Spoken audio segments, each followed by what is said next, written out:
Okay, I'm at camp. So far, it's just me. I always go ahead of everyone, well, most of the time, and completely set up and just kind of like have my own moment before everyone arrives. And it has worked out so far for the most part. So anyhow, it's Mother's Day weekend, and I wanted to share some thoughts with you, and maybe it helps you and maybe it doesn't. So going back, I just shared this, but I'm sharing it again.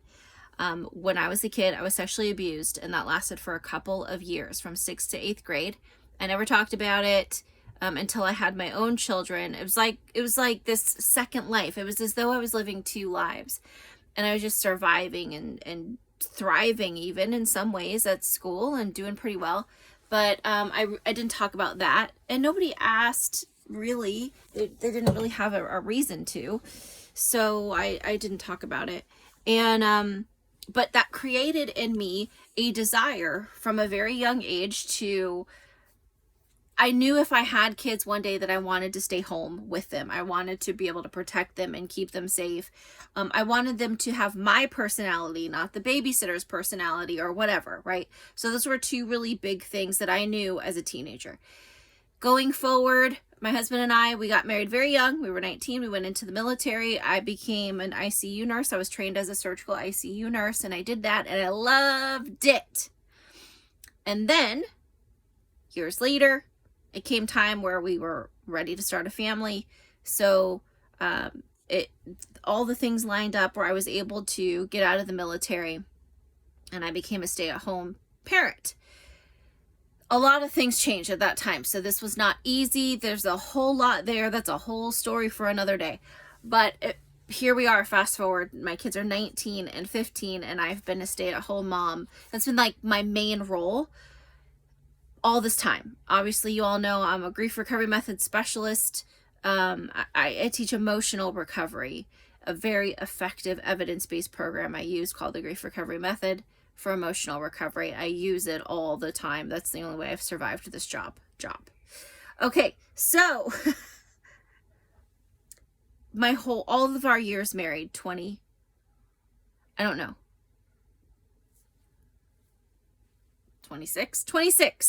years married. I've always said, I don't care about my birthday.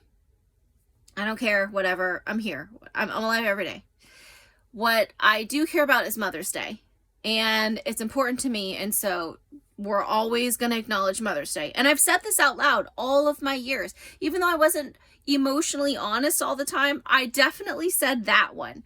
We're celebrating Mother's Day. So now, fast forward, being, in a grief recovery method specialist, and understanding that grief is an emotional reaction to change. Sometimes, usually, the most painful change I experience is a change from my hopes or my dreams or my expectations. Okay, so I don't always even understand that I have an expectation until I arrive at a moment that doesn't go the way I thought it would go. And then I'm like, well, what the heck? You should have known. You should have figured it out. You should, that should be obvious. And I see I have all those shoulds in there. And that really has set us up for failure. And so fortunately, with the grief recovery method and the teachings and the practice, and then I'm just like, I honestly am a beast with it in my own personal life because I don't like feeling yucky. And so every time I do personal recovery, it reveals things and it grows. So I can see how I've had a lifetime of creating hopes or expectations that were unspoken and unagreed upon. And guess what that does? It creates a grief event inside of me. If the other person doesn't agree to my hope or dream or expectation, then what right do I have to expect them to do it, especially if I didn't even communicate it clearly in the first place? So Mother's Day is a place where people can have a lot of grief because they create a hope or an expectation that wasn't clearly communicated and agreed upon. Okay, so here we are at Mother's Day weekend, 19 years in. My firstborn is 19. And it's been a very spoken thing. we do Mother's Day, and I'm not cooking. I'm just not cooking. It's my one day to just say, I don't want to. I don't want to. This is something I do every day, and I don't want to do it today. I want it to be a different type of thing. Or, you know, I want to go to brunch. So I've always been very straightforward about this is Mother's Day. So here we are today. I'm camping. Well, my family's going to join me. But it's very clear. Now that we've had this RV this is our 3rd year. This exact weekend is our 3rd year. And it's our 38th camp trip. I work online, so I move around and camp. So anyhow, camping.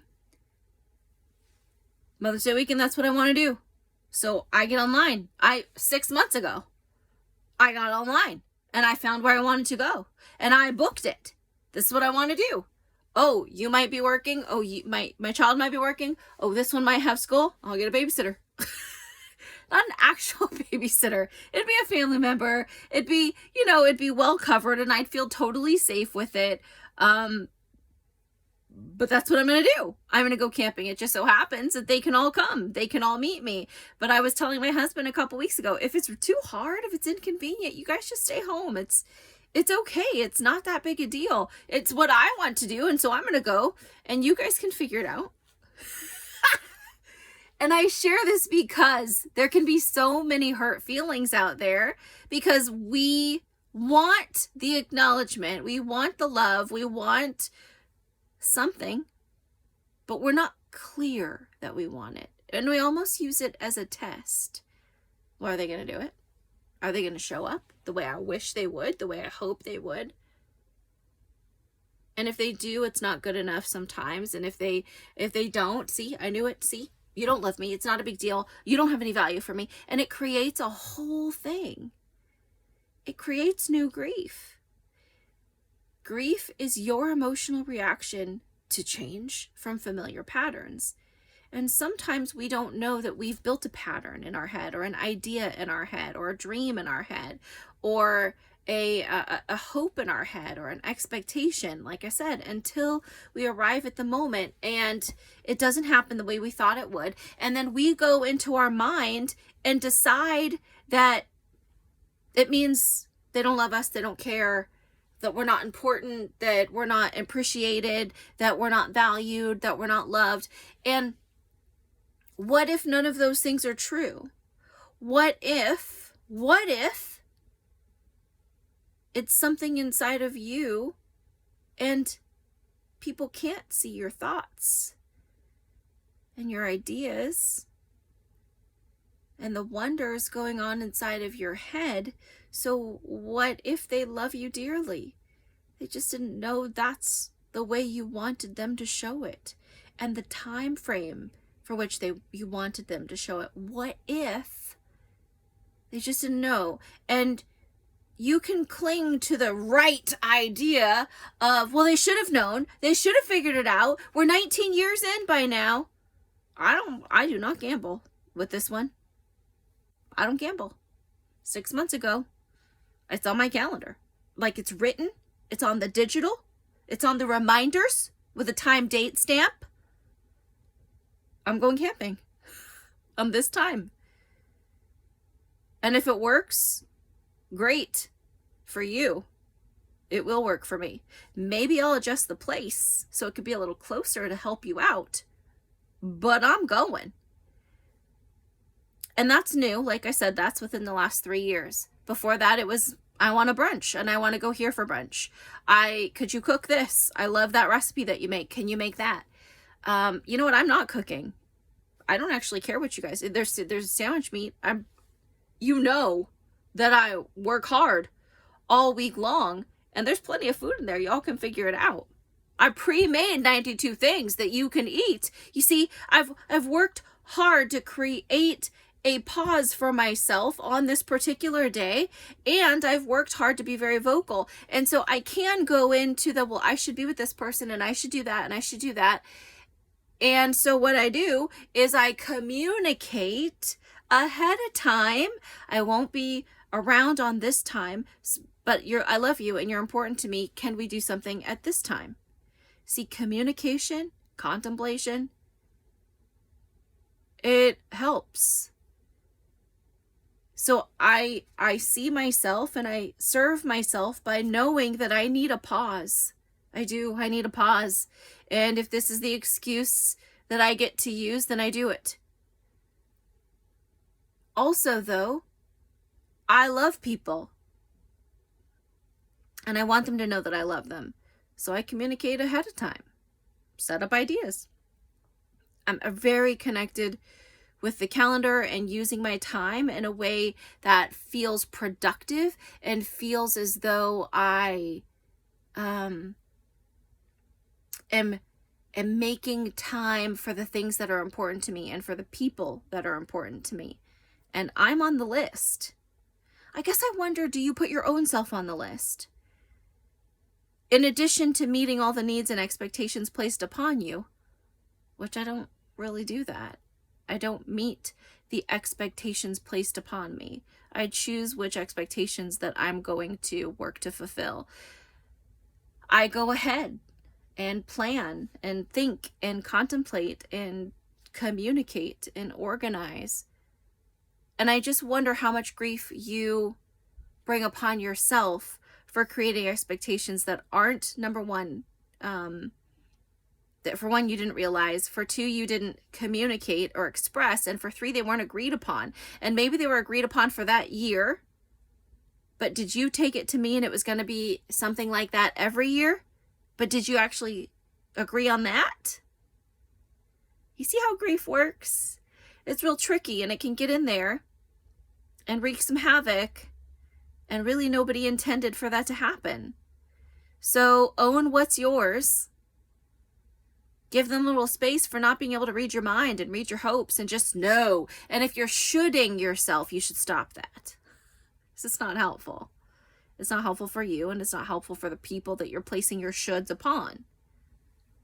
And if you need a little help with that, hey, Grief Recovery Method's for you, baby. It's for me too. That's how I found all my shoulds. And I continue to be aware of new ones. And when I become aware of them, I can speak about them and really own what's my expectation and what's their agreed upon plan. And maybe they do or don't follow through with their plan. And guess what? That means more grief work. Grief work's my friend. I have a great relationship with my grief work. It's ongoing. It's like, washing my face. I have a great relationship with skincare. I have since I was 16. And that's what grief recovery needs to be. Just like skincare. It's just the thing you do. And it's fluid. And it's effective. And it's evidence-based. And it's for you. And it's for me. And I love you. See you next time. Bye, everybody.